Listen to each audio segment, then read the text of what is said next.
பிரேமலதா விஜயகாந்த் சொல்றாங்க, நாங்க தேர்தல் சமயத்திலேயே வந்து அக்ரீமெண்ட் போட்டோம்.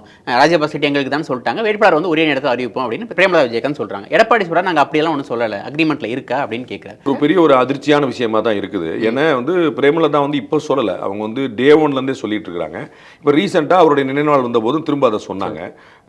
அப்போ எப்பயுமே மறுக்கலைங்கிறத நம்ம பார்க்குறோம். திரு இபிஎஸ் அவர்கள் மறுக்காட்டா கூட அவர் வந்து திரு ஜெயக்குமார் உள்ளிட்டவங்க கூட வச்சா சொல்லியாவது மறுத்துருக்கலாம். அவங்க எப்பயுமே மறுக்கல. திடீர்னு இபிஎஸ் நேரடி அந்த கேள்வி வைக்கும்போது நாங்கள் எங்கே இப்போ சொன்னது வந்து ஒரு ஜோல்ட்டாக தான் தெரியுது, ஒரு அதிர்வாக தான் தெரிகிறது. இவங்க எப்படி ரியாக்ட் பண்ண போகிறான்னு பார்ப்போம். உடனே விஜயகாந்துடைய ஹேண்டில் வந்து நாளை நமதே சத்தியம் வெல்லும் அப்படின்னு DMDK for TN DMDK for 2026 போட்டாங்க. அப்புறம் தூக்கிட்டாங்க. சரிங்களா?